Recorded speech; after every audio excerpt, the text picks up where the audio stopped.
So after this one, so we are focusing on feature oriented, right? Feature oriented testing strategy, integration strategy, testing strategy, right?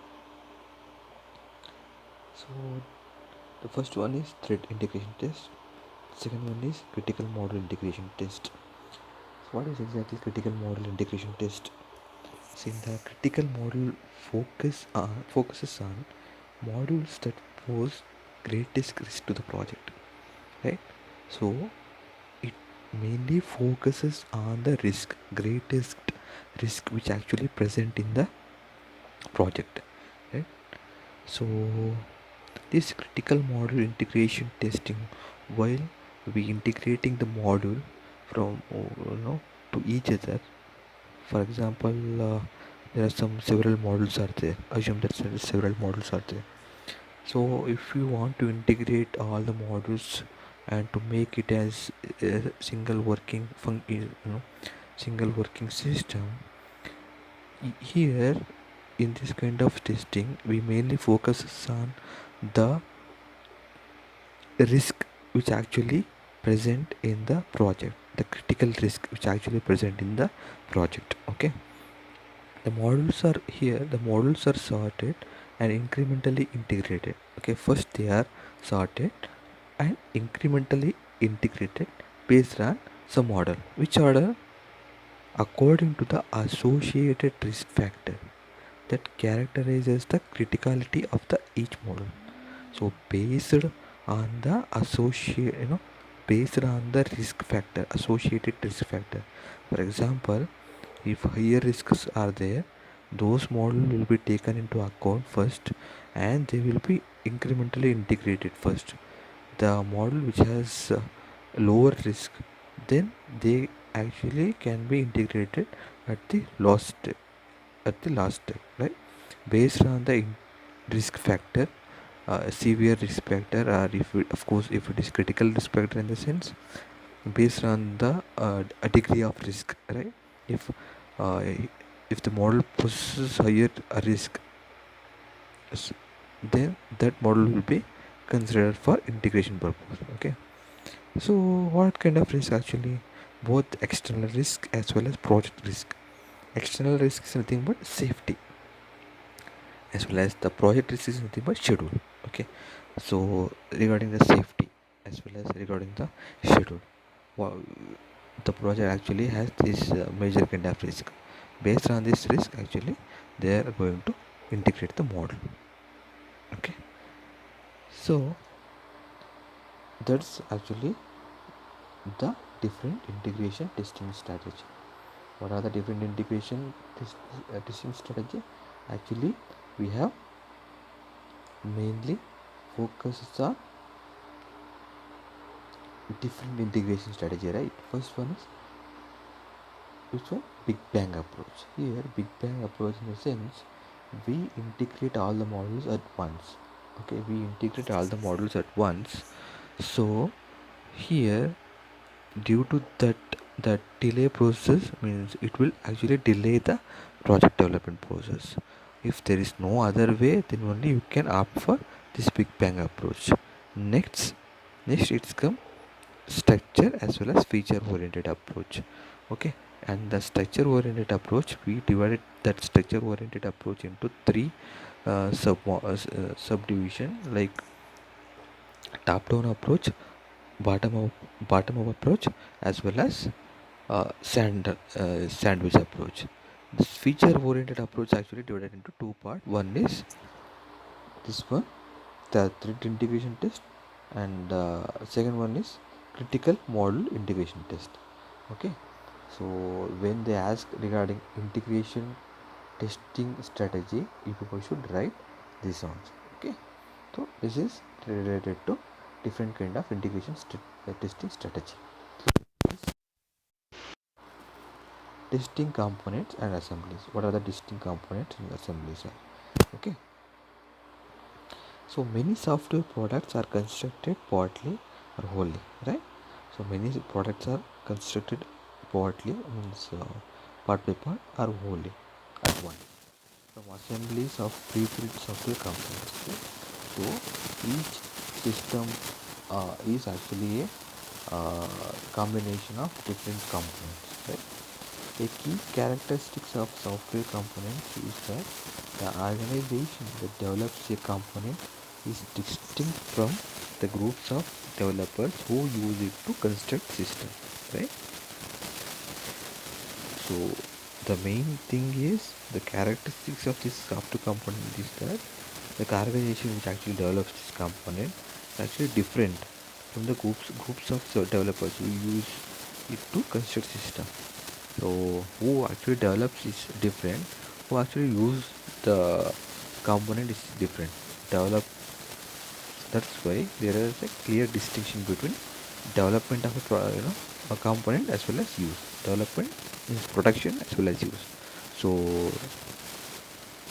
the company which actually produced the component is different from the person who actually used this component for system development. Okay, this point people should remember, right? This is the key characteristics. The component developers who actually develop the component cannot completely anticipate the uses to which a component will be put. The system developers have limited knowledge of the component.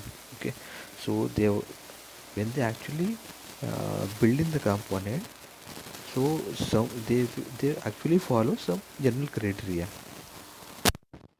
So based on that one, you know what is the requirement of the you person who actually going to use the product, right?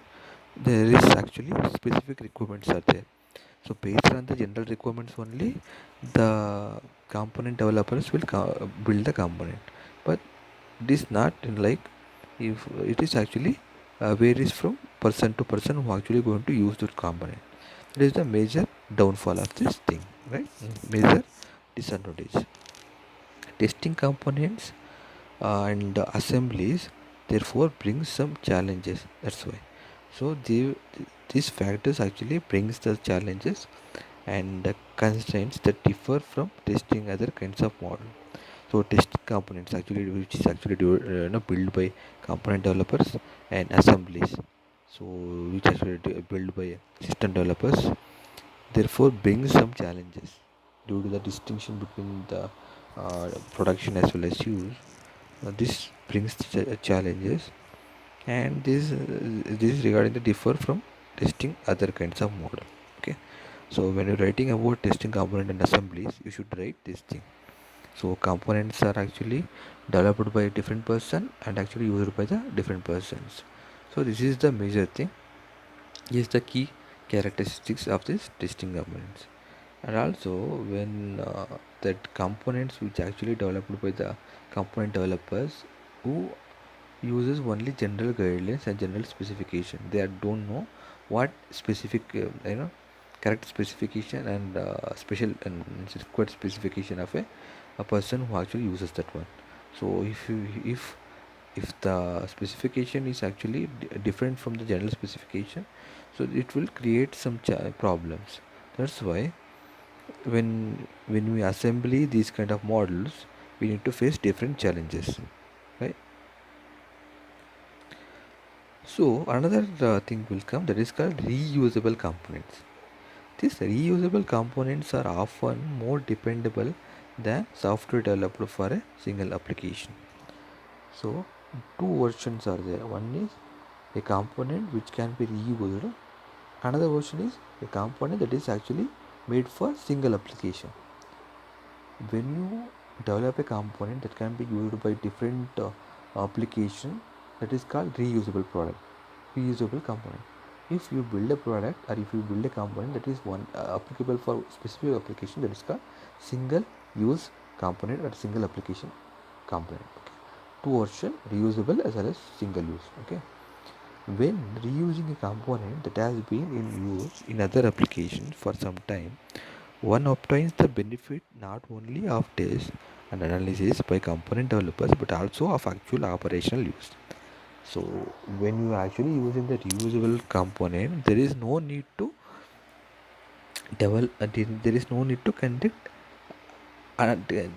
testing as well as there is no need to analyze that one, right? Because it is already used, it's already tested. There is no need to again, there is no need of testing analysis again, right? And also it's since it's already used, so you should have some knowledge regarding its operational use, right? That is the major difference between single use component as well as reusable component. If you are using the reusable component, you have already it's the component is already been used and it's already been tested, no need to test it again. The software component is characterized by contract. So this is also major point. Contract or application program interface distinct from its implementation. So the component is there, right? It is actually characterized by a contract. Okay. So what exactly this contract will come to know in next slides. So component is mainly characterized by contract as well as API, application programming interface, which is actually different from its implementation. Okay, implementation is different and different interface as well as implementation. These are the two things. Implementation is nothing but how you actually use that program. Interface is nothing but it is interface between, if you are actually combining two component means there should be some interface, then only you are going to combine the component. A single interface specification, for example in the SQL for database access, when we are actually using the database, SQL is considered as a single interface specification. But if you are using XML, then that document object model is considered as a single interface specification. Okay, this is an example. A single interface specification can have several distinct implementation. That's why a interface can have a different implementation. A interface can have a different usage. That is the meaning of this point. Okay. The contract describes the component by specifying access points of the component. So we discussed, right, what exactly the contract is. Contract is actually a point where it describes the component by specifying access points of the component, such as procedures and their parameters, possible exceptions, global variables, and input and output network connections. These are the major access points, right? What are the major access points? Procedures, parameters, exceptions, global variables, input output network. These are all actually access point which describes by the contract. This contract actually describes these points. Okay. Even when the interface specification is bound to a single implementation, the logic distinction between interface and implementation is crucial to effective use and testing. Just observe this point. Even the interface specification is single implementation. Even though if it is interface is actually used for a single use, the logical distinction, not a physical distinction, the logical distinction between this interface as well as implementation is actually crucial to effective use and testing. Okay. The logical implementation means the logical distinction is actually crucial for use and testing.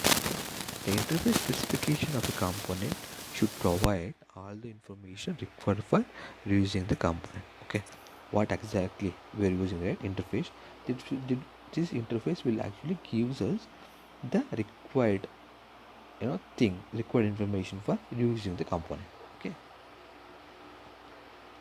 so some terms will come regarding the components, terminology for components and frameworks.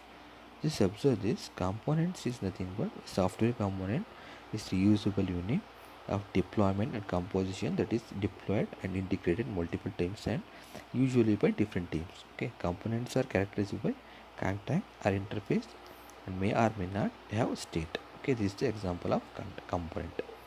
It's actually a component. If you heard the term component means, you always remember it is reusable unit. Okay, the can use multiple times. Next one is component contract. or interface. What exactly the component contract or interface? The component contract the access points. We already discussed, right? Access points like what are the access points? The procedures, the global variables and all. That's the access point. Frameworks is something, but a micro architecture is something like architecture. It will skeleton of an application and all. Okay. So design pattern is also pattern like component based system and commercial off the shelf is also some example around some term you can check here, right?